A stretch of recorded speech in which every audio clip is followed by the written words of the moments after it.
Assalamualaikum warahmatullahi wabarakatuh. Alhamdulillahirrabbilalamin. Halo semuanya, apa kabar? Semoga baik ya. Perkenalkan, nama Bapak Rizal Muharram. Oke, sebelum kita memulai pembelajaran, alangkah baiknya kita semua berdoa dulu. Berdoa sesuai kepercayaannya masing-masing. Mulai. Selesai. Baik, di sini Bapak akan menjelaskan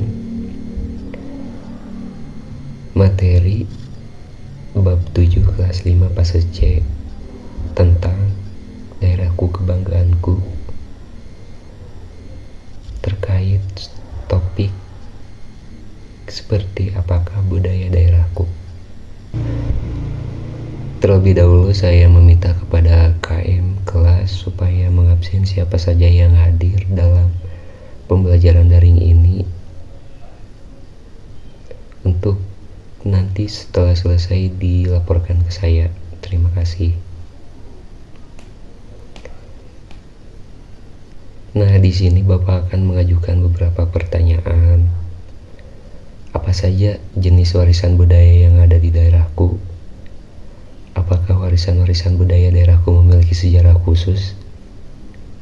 Apakah di daerahku terdapat bentuk budaya yang merupakan hasil gabungan dua atau lebih budaya yang berbeda? Oke, Bapak harap kalian sudah pada tahu ya, walaupun cuma sedikit gitu. Kan gak apa-apa, karena Bapak akan menjelaskan mengenai jenis warisan budaya. Di Indonesia memiliki berbagai keragaman warisan budaya. Ada dua jenis warisan budaya, yaitu warisan budaya benda dan warisan budaya tak benda. Warisan budaya benda adalah warisan budaya yang bisa kita lihat dan raba. Warisan budaya tak benda adalah warisan budaya yang tidak bisa kita raba, namun bisa kita lihat di sekitar kita.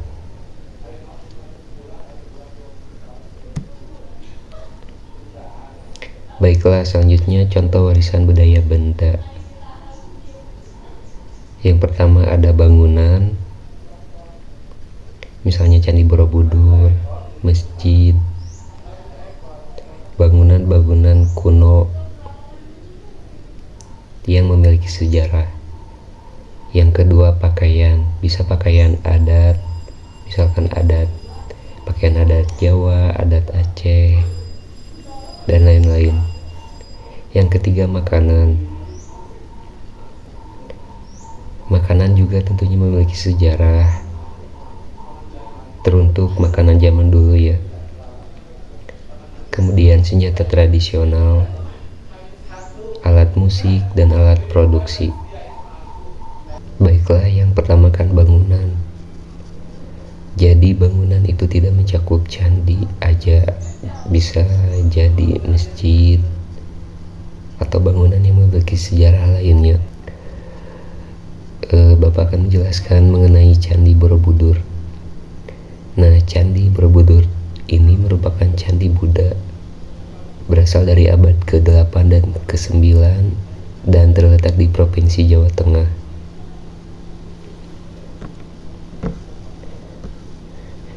Candi ini ditetapkan sebagai situs warisan budaya dunia pada tahun 1991.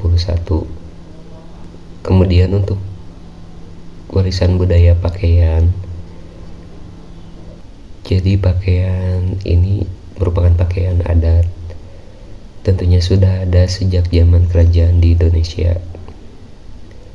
Pada masa itu pakaian adat digunakan sebagai simbol status sosial dan kedudukan di masyarakat. Juga menjadi ciri khas suatu daerah atau suku bangsa. Nah, jenis-jenis pakaian adat di Indonesia, yang pertama ada batik, kebaya, kemudian songket, ulos. Tentunya di dalam pakaian memiliki nilai-nilai yang terkandung di dalamnya. seperti nilai identitas, keberagaman, keunikan, filosofi, dan kebudayaan. Kemudian warisan budaya makanan. Makanan khas daerah adalah suatu warisan budaya dari suatu daerah. Alasannya karena biasanya dibuat berdasarkan resep yang diwariskan secara turun-temurun oleh nenek moyang. Misalnya nih, makanan warisan budaya ada mie Aceh, salah satu makanan khas daerah Aceh. Pempek, makanan dari Sumatera Selatan, mie Bangka, seruit, dan lain-lain. Yang selanjutnya adalah senjata tradisional. Bapak ambil contoh nih, kujang dari Jawa Barat. Kujang juga merupakan simbol status sosial, khususnya pada zaman kerajaan karena kujang merupakan karya dari empu-empu ternama. Nah, senjata lainnya ada golok dari Banten DKI Jakarta, ada celurit dari Jawa Timur, ada keris dari Jawa Tengah dan daerah istimewa Yogyakarta.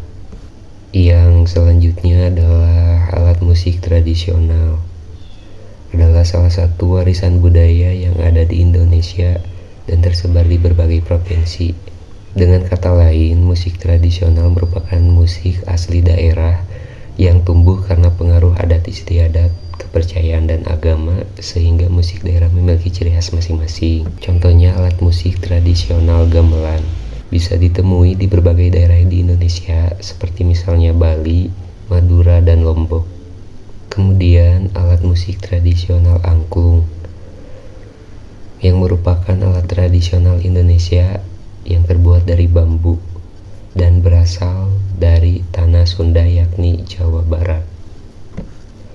Kemudian alat musik tradisional tehyan atau alat musik asal Betawi.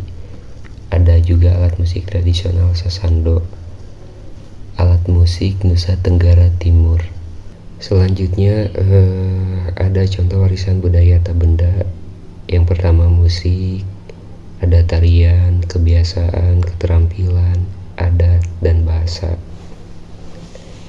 Untuk musik tradisional merupakan jenis musik yang merujuk pada warisan budaya. Musik mewakili ekspresi seni dan nilai-nilai yang diteruskan dari generasi ke generasi. Di dalam musik terdapat instrumen khas.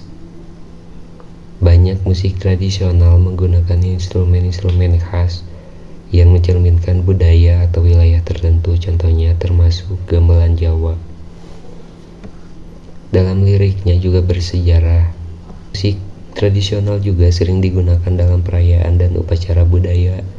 Ini menciptakan nuansa yang khas dan mengangkat semangat perayaan. Kemudian tarian, sebagai contoh tari tradisional Bali seperti tari legong, tari baris, dan tari pendet telah mengalami pengaruh dari kebudayaan Hindu, Buddha, juga Islam dan Barat.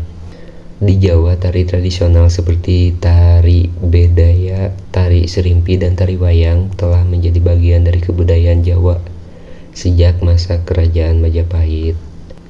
Tari tradisional juga memiliki berbagai fungsi seperti upacara adat, acara pernikahan, hiburan, dan sebagai media untuk menjaga kebudayaan dan identitas bangsa.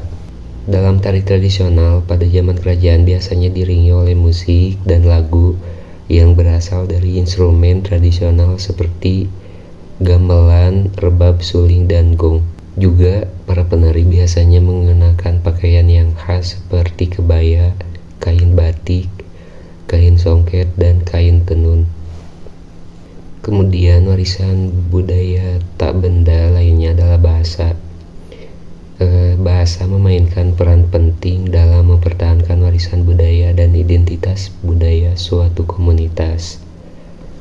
Bahasa yaitu alat pertama bagi masyarakat untuk berkomunikasi dengan kelompoknya.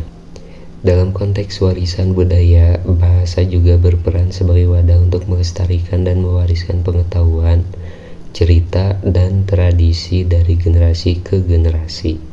Bahasa daerah atau bahasa yang menjadi ciri khas budaya dapat menjadi simbol keberagaman budaya dalam suatu masyarakat dan memperkuat rasa bangga akan budaya yang dimiliki.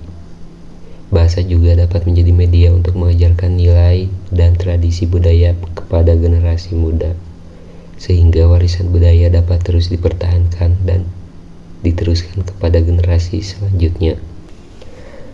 Untuk kebiasaan dan adat, ini hampir berkaitan ya, karena biasanya dilakukan oleh setiap daerah itu berbeda-beda, mempunyai ciri khas tertentu dalam kebiasaannya. Selanjutnya Bapak akan menjelaskan mengenai akulturasi.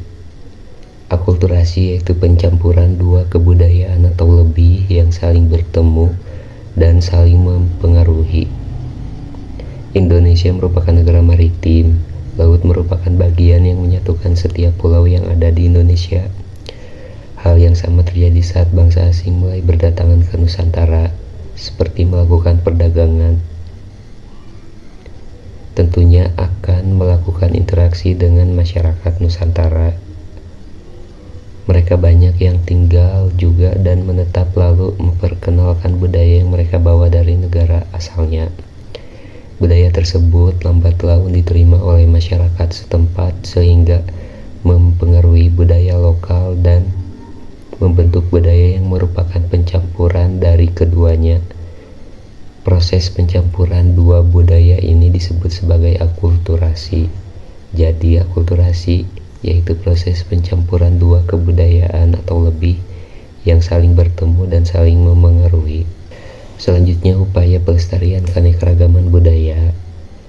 Warisan budaya tentunya harus kita jaga dengan cara menghargai perbedaan nilai dan norma, mengunjungi pusat-pusat kebudayaan daerah, mempelajari budaya daerah, menjaga tradisi dan nilai-nilai yang ada, berbagi informasi tentang budaya di lingkungan sekitar, mempertahankan budaya Indonesia agar tidak punah dengan mempelajari dan mempraktikannya dalam kehidupan sehari-hari. Contohnya seperti kita belajar tarian, belajar masakan zaman dulu. Materi dari Bapak cukup sekian. Sekarang Bapak akan mengasihkan tugas kepada kalian, tugas berkelompok. Hari berikutnya dikumpulkan, nanti tugasnya akan Bapak kirim kepada KM-nya. Tolong KM sebarkan tugasnya kepada yang lainnya. Sebelum Bapak akhiri pembelajaran kali ini, alangkah baiknya kita berdoa terlebih dahulu. Berdoa mulai. Selesai. Assalamualaikum warahmatullahi wabarakatuh. Terima kasih banyak kalian.